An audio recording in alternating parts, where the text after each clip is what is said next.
You ask Tiger to solve. This deals with linear equations with one unknown. The final result is c equals 83/9. Let's solve it step by step.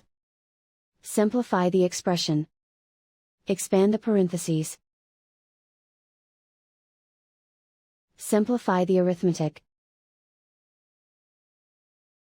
Group all c terms on the left side of the equation.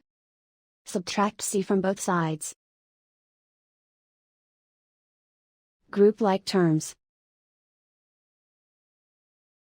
Simplify the arithmetic. Group like terms. Simplify the arithmetic. Group all constants on the right side of the equation. Subtract 80 from both sides.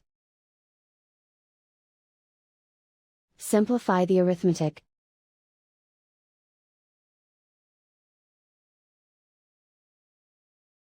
Isolate the c.